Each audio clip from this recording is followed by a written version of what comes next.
amagara amahoro ndetse n'amafaranga nibyo tuyifuriza mwe mwese mwandajya gukurikirana ibiganiro cyo kumenyesha kuri yacu ariko kandi n'anya Look Media twekaze mu biganiro c'inkino cyo kuri uno munsi igenekezo rya 13 kwezi kwa ruhuma mwaka 2026 na neza yuko ni ku munsi wa gatano tuje kwa turashikiza ikiganiro c'inkino ni Boris Ingabire Jules muri za Look Media ari handi ndi kubona mugenzi wanje Loris Ndongozi Ndongozi ndakuramukije ya nene kwamukije ndakwifurije no kugira intango y'umwarabo ya intango ya weekend nziza intango y'indwi ngo intango y'indwi nyene ya weekend intango ya abantu batangwa weekend babita umwarabo mu Kirundi ntabwo turabira muri kazindu z'ikirundi abantu bazikunda guto batangwa weekend kuwa kane cyangwa kuwa gatanu kuwa kane cyo yita gender ndumva bivana umuntu aherereye bivana umuntu byari ari n'abantu batayigiye abantu weekend itaba abantu baguma muri bya bindi nyine umva ni kuwa mbere gushaka kuwa mbere muri bya bindi nyine umva mugatwe naza ko ni Look Sport yo kuwa gatanu iradufasha nyine neza no kuranga izindwi no kwinjira muri weekend ubuho rero iri so special kwa ko ku munsi w'ejo azari ku munsi wa Seval nuko abantu hari bariko bakwikana ikiganiro bataza kubona no ngo ubuhinga bw'ibyo ngo umuntu ari nyuma ya kamera ariko adufasha kugira ngo mushe kutubona mushe no kutwumva ashiyambariye Saint Valentin ko ashaka kuyitegura umunsi rega uno munsi ari abantu baza kwamva ni vendredi hari Saint Valentin gutanga uno munsi abantu baza gutanga uno munsi minuit bacasohoka ejo ari abantu bazo bari barakora akazi rero cyo bituma uri kadufasha wewe hanige you never know hanige aza kwandaniza ahantu so Saint Valentin atanga ku moto rero muri sport twebwe peut-être ni twaje kuba twerekana ariko hari abandi baje kwa dufasha rero kandi turanabashimiye ni kuba cyiza cyane nuko rero ni Look Sports yo kuno munsi tuzakuba turabira hamwe ariko ravugwa muri basketball turaza kuba duca muri Primus League Burundi ariko kandi taza no kwatuvana twerekeze mu makungu turabe ariko aravugwa ku munsi w'ejo twaje kwa turabira hamwe Premier League muri rusangi uko ibintu byifashe imiguko ihabwa amahirwe neza ko ntituzakwateba cyane ariko kandi tuza kwa duca muri Copa del Rey FC Barcelona Atletico Madrid 4-0 kabisa nako baje ko barabatsindagira cyane kwe neza ko turaza kwa twacu turabe mbega Barca iracafise amahirwe kuza kwitara mu ntada ngo ize kura yaba ariko sizera mu gwa Atletico Madrid n'imiburi n'ibitsindo bira kuri 5 kusa cange bagira zo 4-0 kugira ngo barabe uko baza kubaja muri za prolongation cange muri za penalty nuko rero nandi makuru agiye atandukanye tuza kwa turaba ariko aravugwa hirya no hino ariko kandi mbere kudutangwa n'ikiganiro cacu atunze tumira mate kituza nido mu kanya nk'umunywanyi w'ibanki BCAB wowe ufise ubwoba ko udashobora gusuma ata amafaranga wagendanye ibanki BCAB yamana bishasha twabazana iwinga bushasha bwo kuriha amafagitire no kubikora amafaranga mbega ubwo buhinga nubuhe hoho bukora gute nakamashini ko kuriha fagitire canke kubikora amafaranga ukoresheje ikarata nikeli ati none mbega ivyo bigiye kutwungukira iki ubuzima bugiye koroha mu kutagendana umukagato w'amafaranga ku mufuko guhavura n'abagizi ba nabi bakayakwiba ikindi cangeye ko kuri ico nuko ushobora kubikura amafaranga yawe kwishami ryo ryose rikwegereye rya BCAB utirura ruhishwa no gutonda umurongo guhavushikirwa warushe ibanki BCAB kumwe namwe aho muri hose shika mu iterambere na BCAB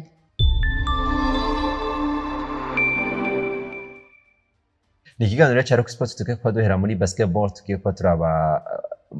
byaje kwaba mu ndwi iheze management waje kwa turonka umwanya wo kubigaruka ku munsi wa mbere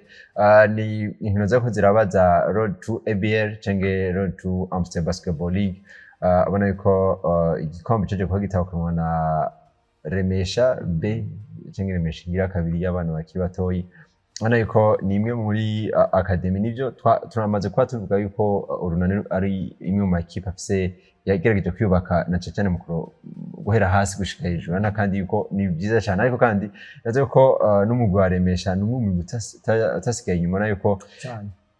mu bintu byo gukomeza academy Abana kabisa bari ku rwego hejuru baje kuba batahukana kino gikombe cyo guhanira i Road to ABA kubwawe urane ko Remesha nimwe muri equipe twitega kazoza ka basketball nga mu Burundi turamaze haraheze imyaka myinshi tumva Urunani twumva Dinamo ino Remesha nta n'imyaka myinshi yaciye ngira ngo muribuka ivuka ryayo ukuntu byaje kuba bigenda uno musi ngiyo mu bakuze bana yuko murantunga mu bakuze bana yuko muri top 3 ibirimo antuka ikurikira Urunani na Dinamo mugabo urane ko no mu bana kame bikiraduba nayo ko nikazoza ka basketball y'u Burundi boneraza ko ni Remesha naza ko irafise avance par rapport turetse Urunani naza ko ikintu cy'ama academy mu Urunani ni kuva kera cyane bo sinzi abantu bakunda gukurikirana ibiganiro dukunda gukora bya mumenye twa turakoresha abantu bakinye mu Urunani kera ahubwo ko bahereye muri academy muri za 90 98 97 96 Urunani rwanye rufise ama academy kuva kera naza ko ku kintu kijanye na academy Urunani rufise avance cyane par rapport y'indi mugabo muri kino gihe apa rero nani naza ko Remesha nanyene ikwiye afata avance cyane mu vuga ngo mu bakinyi bakiri bato par rapport y'indi kuko no muzi kuraba Remesha naza ko uravye equipe yabo y'abakiri bato bana ko ni equipe ikomeye cyane abantu baje ko baraba VB8 mu mwaka w'ezi baje ko abona umugwa wa Young Eagles wo mu ntara Gitega bo usoko wo mu ntara Gitega mugabo da majorité y'abakinyi bariko baragukinira nabakinyi ba Remesha bino equipe B ya Remesha Wana ko nawe n'umumenyereza wawe yari no Aime Bitagoye muri Faza Tour yaje bon Faza Tour yamenyeje match nke imbere ko acaje mu mugwa wa Tigers nibaza ko rero ni Remesha ifise no irafise pepiniere nini ya cyane urabona ko n'iri tegeko ryashoboye kuba rizi ryo kurimita cyane aba étranger urabona ko Remesha mu myaka 2-3 ivyo ifise no effectif nini yaba bakinya bakiri bato ko raduka kwaje ko tubona bameze neza cyane uravye match bariko bakina mu ntara Gitega urabona ko ni equipe iri iteguye neza bon kanatsi ndase n'umumenyereza mwiza naza ko Aime Bitagoye ni antuka kubijanye n'ama academy kabisa bijanye n'abantu umuntu bazi kuva kera umuntu yaramuye abana bakiba benshi cyane no busi bakina kuri niveau nini nibaza ko ugiye kubaza Gilbert ugiye kubaza ba Brian Kavakuri bakubwira ko yagize hone ni cyane muri development yabo uno munsi waje ko tubona mu ntara Gitega nari kumwe n'abantu benshi bavuga ati Remesha twaye kombe ariko parenia ni Aime Bitagoye ko Wala ko Urunani rwabadominye cyane muri match ya mbere muri demi finale baje huja muri premier mita Urunani ruri imbere amanota agera kuri 19 harageze igihe Urunani rwaje imbere amanota agera kuri 20 mugaba Vexon experience n'ibindi binaza ko Remesha iri avenir yayo ni nziza dufatiye kuri no equipe y'abakiri bato ubona ko imyaka 3 imyaka 4 imyaka 2 hafi cyane ubona ko harimo abakinyi 4-5 bangahe wo turavuga ati abanya bazaba bari muri Amstel Basketball League kandi bazora bakinya afite impact ikomeye muri Remesha. Twirengagije yuko nivyo bariko barakina ngo barabe ko bashobora kuza muri Amstel Basketball League ariko turashobora no kubona muri ino Remesha abantu nka Gilbert bandi ba Brian Kavakuri baje kubakinira hanze bagaserukira Burundi. Bonaza ko bishoboka bo haramerema Messi muvuga ngo umwe canke babiri mugabo bashaka kuranga ubunye bafite mu petit akiri muto niwe aje kuba abana na MVP yatwaye ino MVP muri Road to ABA niwitwa Itete Kadaneki benshi bamwita General ni umupeta akiri muto nyene nataye na ko akiri muto yaza ko afite imyaka 16 canke sinazo ko ashikana imyaka 17 yaje kuba MVP bona ko ni umwana muri ateguwe neza kwikiranywe neza mu minsi mike yazo ari umukadre muri basketball kuri niveau hejuru mu Burundi bona ko arasetara arakunda basket kandi yaza ko ari muri million nziza ari bien entouré bashaka kuvuga witwa Kefani ni umukinyi mwiza cyane gose wowe nibaza ko aramaze no kugira iyindi experience nini kuko aragiye mu maka ya FIBA muri Maroc niba ntibeje aserukiye Burundi ubona ko we aramaze kugira iyo experience afise undi yitwa Brice ubona ko ni umukinyi afise avenir nziza ni umukinyi afise avenir nziza ni umukinyi atravaya ni umukinyi agirane basketball yewe ubona ko ni niveau nyene nziza nuno munsi je naza ko uwo muzara muri premier division Amstel Basketball League nibaza ko ntiyo badepeze nabukiye ubona ko yoshobora kwidebrouiller neza mu baturavye bakinya ko akina za iyindi migwi kuri niveau yo hejuru uno munsi afise umukinyi yitwa Pramedi izi finale ntiyaje kuba zikina kuko nibaza ko asanzwe yiga mu gihugu cy'u Rwanda, asanzwe akina mu gihugu cy'u Rwanda mu mugwa IPS. Nibaza rero ni Remesha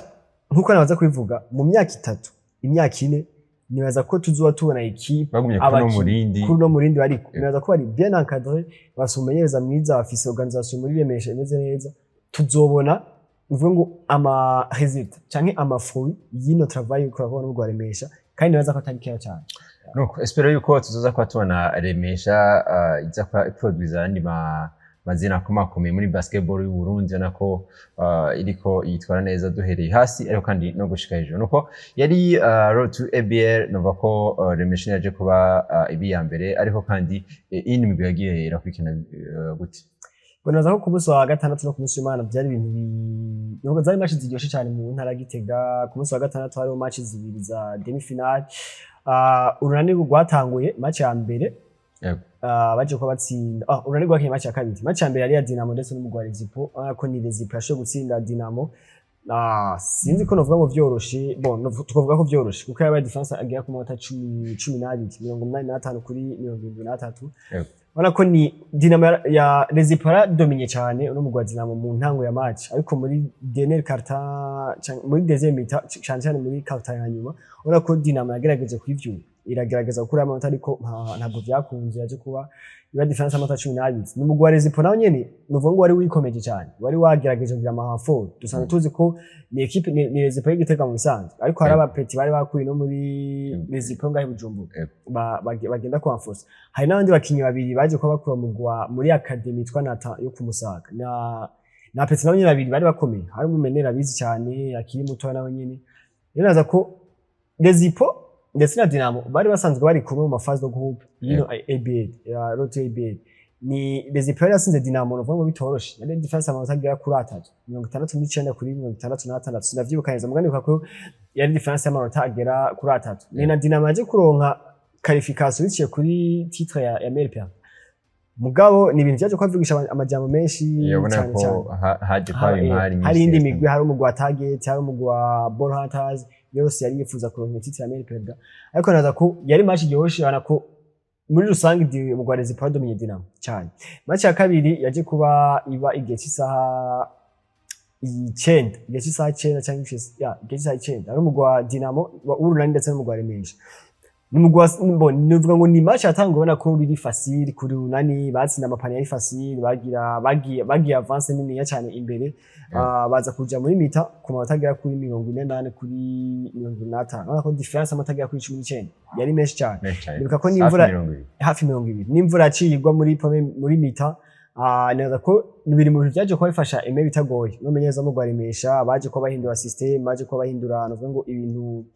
byinshi cyane. Abaraza muri deuxième mi-temps baza kuyakora yose, nako yari match navuga ngo iri electric, yaje kuba difference amanota agera kuri 6 kuri 68. Yari score yari yonyene 70 kuri 68, defense ya 6. Nibaza ko ubwa mbere twaje kwa twibaza ngo Remesha ntifise Pramedi, nibaza ko numeje rero Remesha ntifise Pramedi bizogorana, ariko nibaza ko barashoboye kudiringa niyo absence yiwe bigenda neza. Ku munsi w'Imana ariko naza ko imbere ko twotandukira ku munsi w'Imana, ku munsi w'Imana za finale. Ku munsi wa gatandatu twaje tuganira kuko ari ukino navuze ngo bitari goroshe hagati y'umugwa w'urunani na Remesha. Twaje kwa tuganira na eme bitagoye kugira twume ni igiki yashoboye guhindura muri deuxième mi-temps. Eske abakinyi bari bafise icyizere ko bashobora kuromota iyo score yose amanota 19 ni menshi cyane. Wewe ubwiwe yarafise ico cyizere ko ashobora kuromota iyo score yose. Naza ko abasha dushiramwo ivyo yaje kuba atuganirira twumve, naza ko uwumve aratanga icyizere ko umugwa wa Remesha no muri kazana naza ko uzobwiza. Turetse nawe twashoboye no kuganira n'uwo witwa Iteka Danek, ni umwana kiri muto cyane yitwa bamwita General. Naza ko ivyo zina rya Danek n'abantu bake barizi General none yaje kwa tuganirira tugati ko cyatugiye ibi ni nyene tashobora anovuga kumwumviriza. Ndanezerewe cyane gose ni intsinzi ivuye kure, difference de 23 hasigaye carte imwe twashobora kuromonta tugatsinda difference de 6. Urumva ni ibintu exceptionnel, ni performance nziza, urumva n'umunezero ntangero.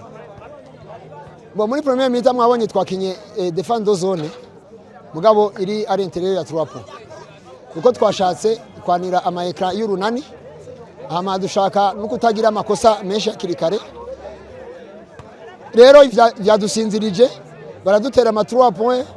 wabona yuko abakinyi umenga nta vivacité bafise wabona umenga determination si nyinshi tuma tubona badutera ivyo bitsinde turagenda muri homa home gato y'ibiranka tugenda muri mitari baturusha amanota hafi 20. Deuxième partie twabanije différentes zones muga twaciye duhindura ubwoko bwa zone kuko première partie twakoresheje 1-3-1 turakoresha na 2-1-2 ubu rero tugira 1-2-2 nukuvuga ni différentes zones ivanze na homa home turaromonta iradukundira hama mu nyuma tubonye n'ubundi amanota akiri menshi tusha turaduga tuva kuri zone tugira zone press guhera kuri mediane turabaharsera turabapressa harimo n'amaprise à 2 hama tubona abatangiye guta imipira dugira contre attaque ibitsindo bica bishobora kuvayo gutya bo twagiye muri mi-temps ubona abakinyi umenga bari abati cizere wabona ko ari gito difference de hafi 20 points yari 19 points eka naje nakekeranya mugabo nagiye ndabegeranya ndasubira ndabarodinamiza ndabaha morale niki ndabara ntibirahera mwabonye ko na match ya Dinamo na Rezipo Dinamo yari inyuma amanota ashika 20 nangahe mugabo mu minota ya nyuma bari bamaze kubikurayo donc natwe birashoboka turaza rero turabikora match hera dutsinze ko turokoze kuri uru rukino je nibaza ko ejo amaherero yabaye ibintu bitaba byagenze neza tuja muri evaluation turabe ko ejo tubikosora anduka ndazi ko ejo tuzoba dufise ishaka rikwiye kandi tuzogerageza duheze première partie soit turi imbere canke nimba bari imbere nibabi imbere amanota menshi kugira deuxième partie nitugora absence ya ntuze ya Pramedi iribonekeza mugabo urana ko general yashoboye kuvyifatamo neza harimo nundi mu menere bamutazira Black mugufi w'inzobe nawe nyene urana ko yafashije hari nundi rero mutoyi umwana yavuze muri 2015 yitwa Arno yashoboye no gutira ntuze 3 points na 100 fois nyinshi kandi ari mu minota ya nyuma niho yaracinjira nawe nyene yagize yafashije muri defense iri avance muri pression na contre attaque absence ya Pramedi ego yabonekanye muga gatoyi mugabo ko mudutsinze urukino nkuru bisigura yuko abandi basigaye bashoboye kuvyifatamo neza kuko objectif yari gutsinda match turavye muri mita ya mbere twari twarushijwe cyane bari batuye imbere nka 19 ariko kocha yagerageje kuduha morale n'Imana yadushoboje twadushoboye kubitsinda difference ya 6 si ibintu byari byoroshe ariko twabikoze hanini twahinduye defense kandi twari ko tugira 1-2-2 iri inyuma ya 3 points muga twagize 1-2-2 iri avance hama bica birahinduka na attaque twagerageje gushiramo inguvu turaba aggressive cyane par rapport muri mita ya mbere dushitemo ishaka byose birashoboka hanini tuzokosora defense nko ku marobo defensive na offensive hanini niho tuzokosora cyane aho tujya ku munsi w'Imana yari 3e place petite finale hamwe na finale ugiye kuramba uza gusanga 3e place niyo match yari iryoshe kurusha na finale ku bantu bamwe kuko yari match ya Urani na Dinamo nazo ko yari match iryoshe cyane gose Urani n'ubwasho kuba rutsinda sinibuka difference neza mugani yaza ko ni difference naza ko amanota agera kuri ane ntashika 10 yabaye nkane kuko nayo nyine baje kuyakuramwo hasigaye nka 1 minute kuko Dinamo yari imbere nibaza ko hasigaye nka 2 minutes Dinamo yari imbere amanota agera kuri nka 8 urumva ko Dinamo yari yagiye imbere cyane yari yagize domination uno munsi rero uwo munsi ni urunani goshe kuromota skoro mu minota nibaza ko nk'umunota umwe wanyuma amasegonda 50 ya nyuma baza gutsinda difference igera ku manota agera kuri ane bifashishije Jean-Jacques Boissy yari nka Jean-Jacques Boissy hari bafise mu petit sinamubona izina muga sinovuga ngo numwe hayitwa barami hari abitwa none petit outdress izina ryo sindabizi neza asanzwe akina na handball ubona ko umugoshe nibaza ko acha umenya ndavuga umugoshe ubona ko sibo babiri gusa nibaza ko ni equipe yose ubona ko baragize system ya Oma muri defense Dinamo iribura biranka ngine ishaka kudugana umupira ama perte do bara 3 mu misegonda nka 10 avamwe amapani yari match iryoshe cyane ariko barabona ko match igitangura urunani ntigwari rugize ikintu ngo ntigwari rugisa akababaro ka demi finale ko gutakaza na Remesha cyo tugiye cy'isaha no igihe cy'isaha indwi finale yari grand finale irindiriwe cyane kandi yari na finale iryoshe kuko tumenyereye ko finale z'amajuru na Dinamo mu bakuze twatuzi ko muri finale no muri bato urunani rw'amaruri mu rufumarusi ngo muri finale ariko nako yari finale y'imigwi ibiki Remesha ndetse n'umugwa Rezipo yari match iryoshe cyane yari match bagiye bari kumwe ko nibaza ko nko muri mitari difference nibaza ko yari nk'inota rimwe cyangwa amanota abiri ona ko baguma bari kumwe match yose ni Remesha yaje kuba defense cyane muri dernière carte nishake navuga umumenyereza wabo utwa Aime Bitagwe naza ko nomwe mu batacticiens bakomeye cyane yaje kuba yerekana icarushije abandi yaje kuba yerekana experience ye afise naza ko ni nomwe mu bacteurs bari main muri no 6 yo mu Remesha naza ko baje ko batsinda sinibuka difference neza ariko nibaza ko arashobora kuba ashika amanota nka 10 naza ko ari nka 77 kuri 66 ndazibuka neza score mugabana ko ni Remesha yatwaye ikombe imerita uno munsi aho bigeze bari muri barrage mu Remesha n'umugwa wa Rezipo bazoba bacakina muri barrage inyuma y'izo nkino zose haje ko bavuga amajambo atandukanye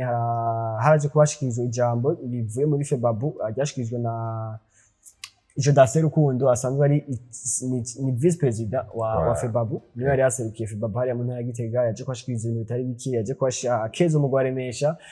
yaje kuba asaba nuko hobandanye hategurwa inkino nyinshi kugira ngo bano bana babandanye novuga ngo baronka ingene bakina baronka abakinira baronka ivyo bakora nuko nako zari nkino zako zibera mu ntara ya Gitega ubona ko Remesha yaje kuba itwara igikombe rero itsinze umugwa Rezipo ubona ko Remesha ndetse n'umugwa Rezipo bagiye kuba bakina barrage bahure n'imigwi nka Aigle Noir ndetse n'umugwa Kia n'imigwi ibiri yabaye ya nyuma muri ligue muri mwaka wese bacahura n'imigwi ibiri iherutse kuduga iherutse gukina finale ya Road to ABN uko niyo makuru yari karavugwa novuga muri basketball tuce gato muri Primus League. BCAB internet banking ni ubuhinga bugezweho ibanki BCAB yabashiriyeho umuntu ashobora kubukoresha akoresheje itelefone yiwe rimwe bita smartphone canke imashini atiriwe aragenda ku ishami rya BCAB. BCAB ntiyibagiye abarundi baba mu mahanga mu kubahuza n'igihugu cabo c'amavukiro biciye mu kugura ekoni bita diaspora account. Iyo konti uyikurikirana biciye ku buhinga BCAB internet banking. Tubibutse ko ubuhinga BCAB internet banking butashizweho kubera abarundi bari mu mahanga gusa ariko bwashizweho kubw'umunywanyi wese w'ibanki BCAB. Ibanki BCAB si banki ikorana n'abarimyi gusa nkuko benshi bavyibaza ariko ni banki ikorana n'ibisata byose. Shika mu iterambere na BCAB.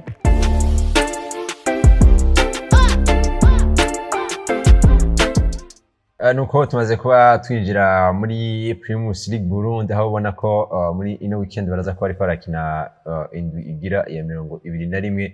canke indwi igira ya gatandatu muri phase retour. Hari inkino zigiye zitandukanye na yuko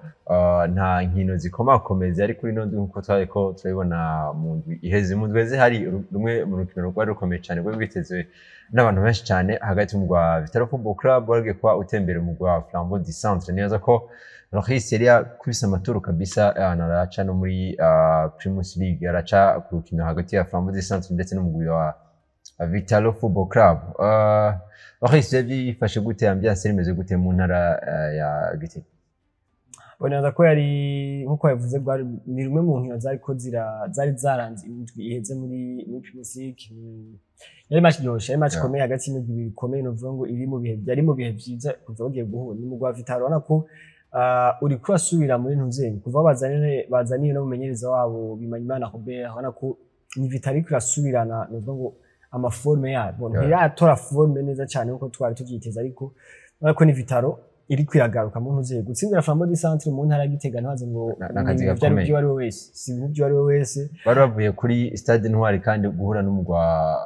Bumamuru batsinze Bumamuru batsinze Bumamuru batsinze umugwa wa Flambeau du Centre ino migwi ibiri iri muri 3 ya mbere muri Primus League rero mu ntara Gitega nako bon kuri stade Ngoma uvuga ngo umugwa wa Flambeau du Centre uko yakira cyangwa Musongati abafana bari benshi ariko ikintu cyaje kuba gitangaza ni ikintu cyari kiryoshye cyane ni uvuga ngo abafana ba Musongati nibo bari benshi gusumba abafana ba Flambeau du Centre kandi ariko abafana ikintu cyari kiryoshye ni cyane bo cyari kiryoshye kuri bamwe ariko cyari kibabaje ku bafana ba Flambeau du Centre uvuga ngo umugwa wa Musongati wari kukina mu ntara ya Kayanza kuri stade mu ntara ya Kera ya Kayanza no musini muri Butanyerera kuri stade Igatwara wari kukina n'umugwa wa Kayanza United uzi ibitsindo ariko uratsinda wari kutsinda ibitsindo bigera kuri 4 kuri kimwe nuvuga ngo uko igitsindo cinjiye ca Musongati abafana Musongati baraguruka bagasama bati hano yakwa aba match ya Flambeau du Centre na Vital igitsindo ca Vital cinji barahagurutse barasama baba bantu benshi nyine bavuga ati mba ni ino migwi bibana ubuke nivo y'ubukeba iri ni za Manchester ni Manchester mu ntara Giteganeza ko hariho rivalite nziza cyane kandi mba ni nziza nyine urabona ko ni Flambeau du Centre no munsi ntabwo bihagaze neza iri nyuma y'igana amatagira kuri 12 nimba ntibeshye amatagira kuri 12 numva ko ni wa mugwi wari kuri rukanga ugwanira kino ikombe mugaso wonyene na Bumamuru no munsi iri nyuma amata 10 nangahe na nyuma y'igana nibaza ko ni Flambeau du Centre rwarukino rwa mbere atakaje uwitwa Sabo Paris kuva agiye kumenyeza n'umugwa wa Flambeau du Centre amaze gukina inkino zine yaratsinze 3 atsinzwe urukino rumwe izo 3 zose yatsinze ni naco gisindo ca mbere ashoboye kwankesa agiye kucankesa mu ntara ya Gitega ni Vitaro uno munsi dushobora kuvuga ko Vitaro ni equipe iri kuyaduga ni equipe iri kuyaja en forme urukino rwo mu ntara ya Gitega witwa Ntibazonkiza Saido ntiyashoboye kurukina yaranibaza ko afite ikibazo c'imvune gitoya ariko naza ko urukino rw'iki ashobora kuzoruboneka ico cyose ni ikintu gitanga icizere ku mugwa Vitaro uno munsi niba ko baratsinda Ntibazonkiza atarimo niyaza akazana ya experience yiwe akaza kuongereza confiance muri vestiaire ikintu bizotuma uno mugwa wa Vitaro ushobora gushika kuri atwaje kwa tuganira mu mpera y'urukino witwa Bimenyimana Robert twaje kwa tuvugana ku twamubaza kuri Saido cyane cyane mbega Saido kwa afashiki ya Tereri avuga ati Saido misi zamuzomubona uno musa adufasha cyane muri vestiaire aramotiva abakinyi arababwira ko kwambara uyu mwambaro wa Vitaro atari ikintu gisanzwe atari ikintu ari teka rikomeye cyane nibaza ko ni Vitaro uno munsi irashobora kubura ino Primus League ariko ukuyobandanya itora forme ukundi irashobora kugwana muri Coupe du Président no muri Big Four ya Primus League nibaza ko biracyashoboka cyane gose mugabo muri Coupe du Président basha kuba bafise ingufu nyinshi bakaguma kuri no ritme nibaza ko tashaka kumviriza kwanza witwa Bimenyimana Robert je nibaza yuko ico no banarushije equipe ya Flambeau du Centre ni equipe nziza cyane kandi ni equipe ifite n'umumenyereza mwiza nibaza yuko ico twabasumbije ari determination twebwe match zose ubu zikina nka finale na erere dushobora kugira tuvuga yuko match zose tuya kuzisinda kugira dushike muri Big Four nabonye mengo washoboye kudevelopa nico no kwita block equipe muri je yawe isanzwe ari yo je ufise cyane kwaro kubera wari no gukina buri munsi oya mu bisanzwe jewe kenshi ndakunda ndazibira nkinira kuri contre attaque kenshi ngira nivyo mwajije kubona mwabibonye kenshi je ndazibira nkataka kuri contre attaque abakinnyi bawe muri rusangi ivyo wabatumye ku maposte yose babikoze babitanze nabo muri football ntaho uvuga ko yakoze ibintu 100% ntabura amayerere no banabonye niyo ngiye gukosora kugira ndariko notegura urukino rukurikira muterere woba wabonye dufatiye kuno rukino gusa two bari gutu urabona ngo muri axe nakinishije abantu badakina muri bambe kuri Alf nakinishije umuntu adakina kuri Alf abafu beki bakwije amakaro 3 urumva nkajya nabonye ko ari kibazo ifo ko nawe nyene ntangura kumumenyereza kugira azohakine n'undi munsi tutarenze kugira ko twaronse ingorane abe twamushira ahubwo ariko twahamuteguye kuko ubu ntaho twari twamuteguye ariko kino gitsindo kimwe kubusa nico wari witeze cyane wari kubwawe uravye kimwe rwagenze n'ibirenga kimwe vya rukuru usinda 5 usinda 6 usinda 7 igikuru n'amanota 3 ndonse kimwe nkagereza kugicunga nibakigombore nkaronka 3 ndashimira Imana gutsinda Flambeau du Centre kuri wewe bifise isiguri muri Primus League nta mugwi n'umukomeye imigwi yose irangana ahubwo nibaza yuko ari amahirwe muba musumbanye gusa nayo ibindi imigwi yose irangana muri Primus nta mugwi ukomeye nta mugwi woroshe yose irakomeye naho hora n'umugwi uri hasi ugomba gutibuka usanga ukomeye kuvuga match zose twebwe ni finale tuzikina nka finale batashemana ntoya vyo babiguhaye gushobora gukina izindi nkino zo kuva ku rukino rwa 21. Objectif navuze ko ari gushika muri Big 4 hama tugaca twitegura cyane ku budi president izi match ziko zigenda zirama icizere yuko ku budi president bishobora vyiza cyane yego ariko byari byavuzwe cyane ko Saido ntibazonkiza uno munsi ngira ngo aza kuba ari mu rukino habaye kugira ngo nabo ntaraba neza cyane hariho match twakinye ya za KCB yari KCB Cup niyo yakomerekea nibaza yuko guhera ku wa mbere nzotangura kumutegura kugira azokine match tuzokina Sanet Saido ntibazonkiza kumugira muri swadi novuga nti y'umugoyi wa Vitaro ubona hariho byinshi bizogenda bigufasha urabona ko ari umukinnyi afite experience ikintu ca mbere cyo azomfasha no gustabiliza vestiaire hajya udushoboye vestiaire kiba ari ikintu gikomeye cyane umukinnyi afite experience amotiva abagenzi biwe n'ubu imbere ko tukina match imisi yose araba motiva akababwira yuko iri bara twambaye ari ibara rya marigwanira ibikombe atari ibara riri muri iki kibanza turimo tugeza kukivamo nivyo yama bahanura kandi nibaze ko azomfasha byinshi ku ruhande rw'izamu rya Vitalo no munsi nibaza ko atamakemwa cyane atangorane umunyezamu nibaza yuko namuzanye muri phase retour maze ukina urukino rurimo mbonye amayerere y'abandi bagarije bari bagize candagerageza kwegera abarongo Egre Noire baranyumvira baravugana n'abarongozi banje baramudutiza nibaza yuko mwabonye ko mwigori nibaza ko atakibazo na kinini afise mwigori ubu ndatuje cyane urabona yuko n'uwitwa Bimenyimana Robert asanzwe amenyeza umugwa Vitalo Football Club nako ni Vitalo kuva phase ale itanguye phase retour na kumuranunga itanguye na yuko iri kiratora novuga inzira nako yaje kwa itsinda bugurura ikibuga Intwari batsinda umugwa muri Football Club imbere y'abategetsi batandukanye imbere y'abantu isinzi uno munsi icigenda mu ntara Gitega kandi izakuba itsinda umugwa Flambeau du Centre ibasanze imuhira batsinda n'umukoci yigeze kuba asanzwe akoca umugwa Vitalo Football Club abafana ba Flambeau du Centre nako baje kuba baganira na Bakwiye ndongozi neza ko nabo twobumviriza gato ibwa ngo duce tuza tubandanya n'amakuru ari karavugwa hanze y'igihugu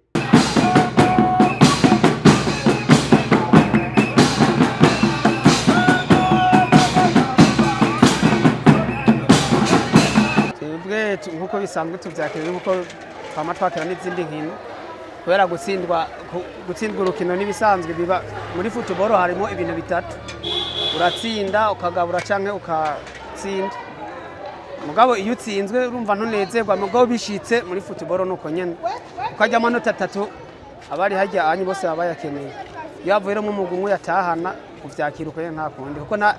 biko bimeze muri football umugwa wa Flambeau du Centre umeze neza gusa nuko nyene gutsindwa birabaho nayo muri mugwi ni mwiza nta ngorane zirimo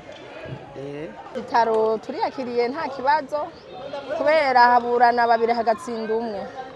ego turashobora natwe nuko twari kubatsinda ariko nta kibazo amanota ko yagiye iwabo nta ngorane turizeye urukino rukurikira yuko tuzorutsinda kuko no munsi kuba twatsinzwe nta kibazo kuko inkino zitatu twari tumaze gukina ntitwari bwatsinzwe na rumwe gutsindwa na Vitalo bose bakinye neza bakinye biwacu ba Flambeau du Centre bakinye neza n'ukuri ntitwagaye ego ahubwo gusa nuko ntibigeze bataka oya ntibigeze bataka umupira bawufata bakawusubiza inyuma ariko bakinye neza kuko nta wamara tsinda misi yose kuba uri umufana wa Flambeau du Centre wimva gute je numva nezerewe cyane rwose kuko nta yindi equipe numva n'ufana mwezi kurikira Imana bitugiye imbere tuzoshobora gutsinda je kurande rw'iwanje ko ndavyakiriye nta mugu datsindwa je navyakiriye nta kibazo mugwi wanje uhagaze neza hari mu mupira hariho gutsinda no kunganya utegeza kwakira mu ivyo bintu bitatu cyavuyemo nka jewe nk'umukunzi wa Flambeau du Centre nukuri kuba dutsinzwe ndayifashe nk'ibisanzwe kuko mu rukino wakira ikibaye kuko umugwanje wari wifashe neza nubwo dutatahukanye amanota 3 basi mu ncamake ntitsinzi ntihadutwengeye no munsi zabaye chance za Vitalo ko abangu bacu nako batagize bakinye rero nk'umukunzi w'umugwi je sifana intsinzi mfana ibivuye mu rukino mugiye kubandanya mushikira mu gwa Flambeau du Centre nyuma y'uko yo Flambeau du Centre sivyo kuvuga ngo nivyo baduhatiyemwe canke bimeze gute Flambeau du Centre iri mu maraso yanje ngira mwana bibonye abafana bamusonga tebanga badusotoye ariko twege nta kibazo ku bisanzwe twe tubanye neza sinzi ku ruhande rwabo bobo uko babico babivugako gusa twe turaraba umengo bobo ntibatwifuza ariko tuzoguma turi hejuru yabo. No munsi mu rukino habuze chance, habuze umugisha, ahandi hoho twari dufise umupira mwiza, abakinyi bakinye neza, kandi vraiment turabashimira cyane. Niyo mpamvu wabonye abafana tutigeze ducika intege kuko twabonye ko vyanse. Umukoca mushasha aje, urukundo rurahari mu bakinyi, urukundo rurahari mu bakunzi bo mu body sound, tumufata nk'umuryango mu camake, twamurose nk'umuvyeyi akunda bose. Nubwo uno musi atakaje amanota 3 yumve ko tukimukunda. Paris nuwacu Imana niyo yamuduhaye kandi tumuzeye ko vyinshi imbere haje. Nuko rero natwo twamaze kwa tuja hanze y'igihugu, tugiye muri Copa del Rey. Copa del Rey kabisa nako yana umwami yari yabaye umwami kabisa.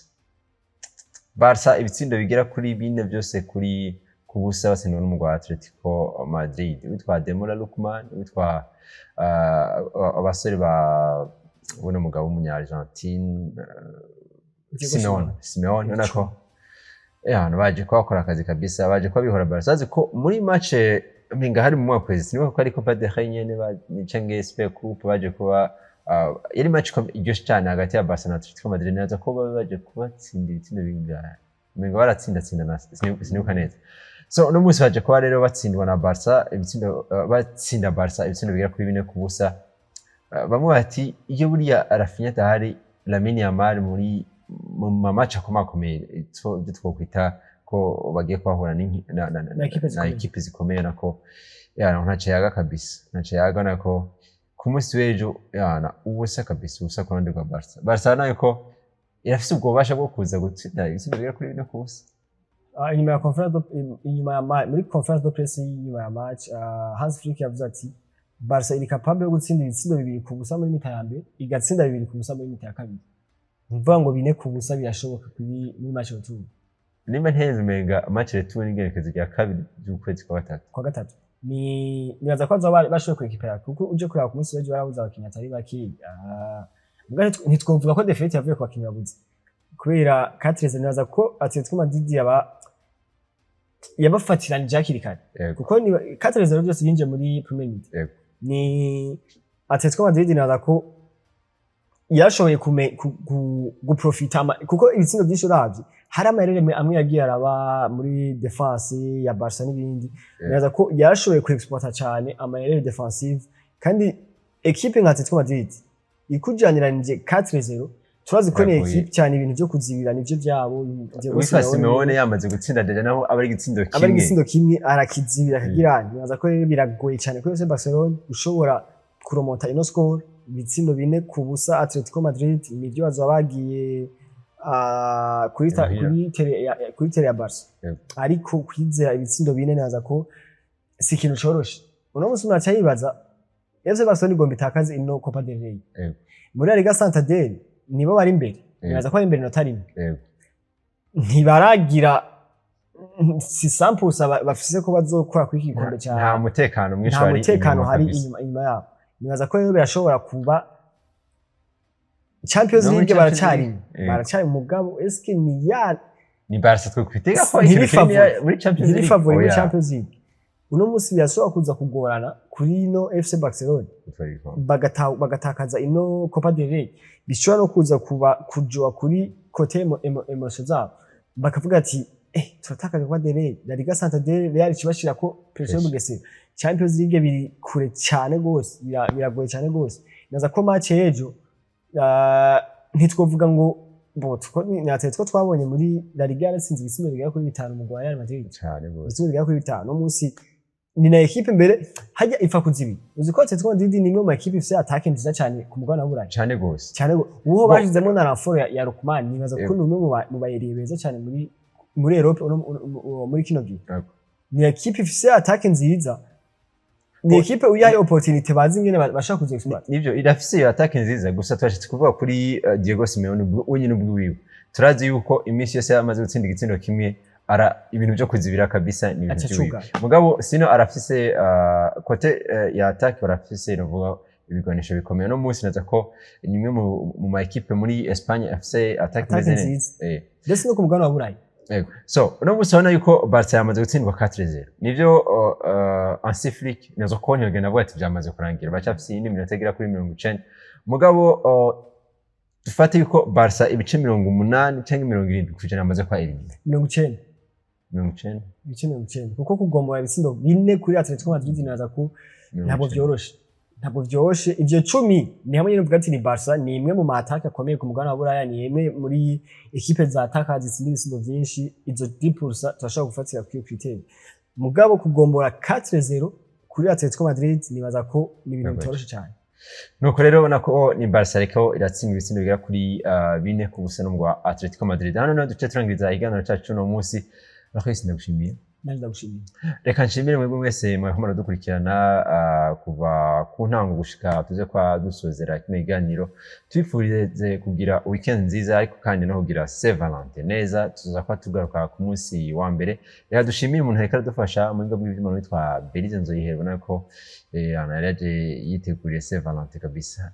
isango ryo ku munsi wa mbere amagara amahoro ndetse n'amafaranga nibyo twifuriza naho gutamara kwese